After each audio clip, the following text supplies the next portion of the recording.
Here's the legend that is Karl in Plaistow on Egypt. Go ahead, Karl.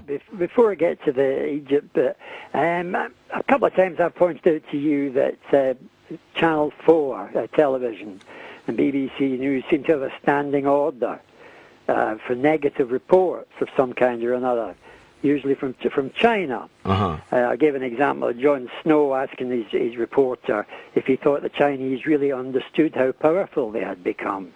You know, I mean, how patronising! What, imperial mindset underneath all that cuddly. He's a son of a son of a bishop. Indeed. Underneath all that cuddly bourgeois liberalism, there's this arrogant imperialist who thinks the Chinese don't know what they're bloody doing. Even although they're in every country in the world. Exactly. He oftentimes resorts to the royal we when discussing our government, our state. Our role in the world. I've noticed that. Well, he's one of them, you see. He's a son of a bishop, as they say. Ignacio Sanmon is still putting up your calls, your best calls. Oh, it's terrific, on YouTube. I've now got more than 5,000 videos on YouTube. Wonderful. It's absolutely amazing. Daddy. I've got quite a few myself now. Very good, Karl. How do we get yours? Karl from Plaistow. Karl from Plaistow, and Plaistow is spelled... Karl in Plaistow as well, as a few there. I don't know how to use it. I just want to spell Plaistow for people, because nobody outside London knows. Plaistow. And Karl with a K. I don't know how to do it myself, so but people have got to get somebody to do it. They say video killed the radio star, Karl, but it's not true. Well, anyway, the truth is... that I think we have to exercise great caution here, because the truth is that the ruling class in Egypt are still in situ.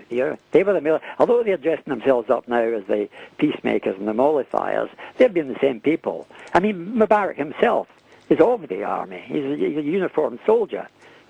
He's part of this. And if this revolution is to succeed, and I don't see it in the moment, there seems to have to be more organisation on the ground. It's no, early socialists made such a big deal about organisation. Paul Robeson said, what they can never kill went on to organise. And that's the key. I've been checking on the Egypt, which don't hear about the Egyptian Communist Party, which was mostly in exile. When you go back to Egypt, they should put you in a sealed train, George. Maybe you could start something off. Well, maybe. But you don't want to fly in like the Ayatollah, do you?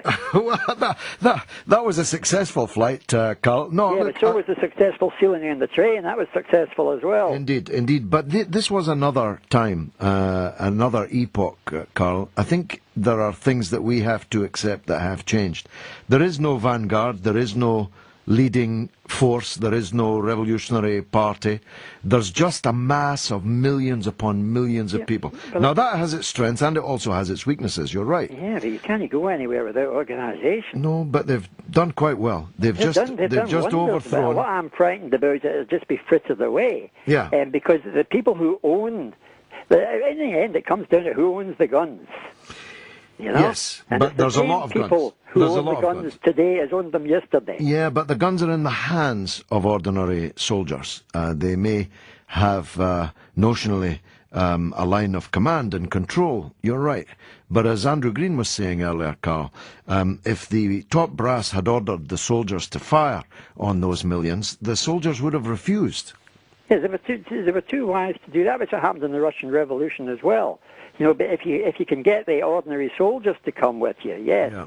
But I'm very suspicious of these turncoats who are suddenly discovering democracy, like the British in Hong Kong, after they had been, let's have democracy. Yes. It didn't dawn on them last week.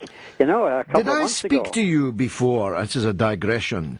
But I was just reading about it the other day, how gravely the Chinese took offence at David Cameron wearing a poppy when he went to China. Do we talk about that because of the opium wars and so on? No, we don't. And was there nobody in the Foreign Office tipped him off that wearing a poppy when we bombarded China? Care anyway.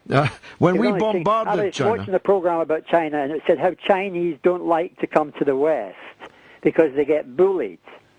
And they find that, and also the difference now, of course, is there's a young woman on the telly the other night explaining and defending the one-child policy and showing how it benefited the whole world, not just China. This act of unselfishness for once, mass unselfishness, which they cannot understand in the West, But that is one of the greatest events of the 20th century. And the Chinese people now, they're not the little people, they're six-footers.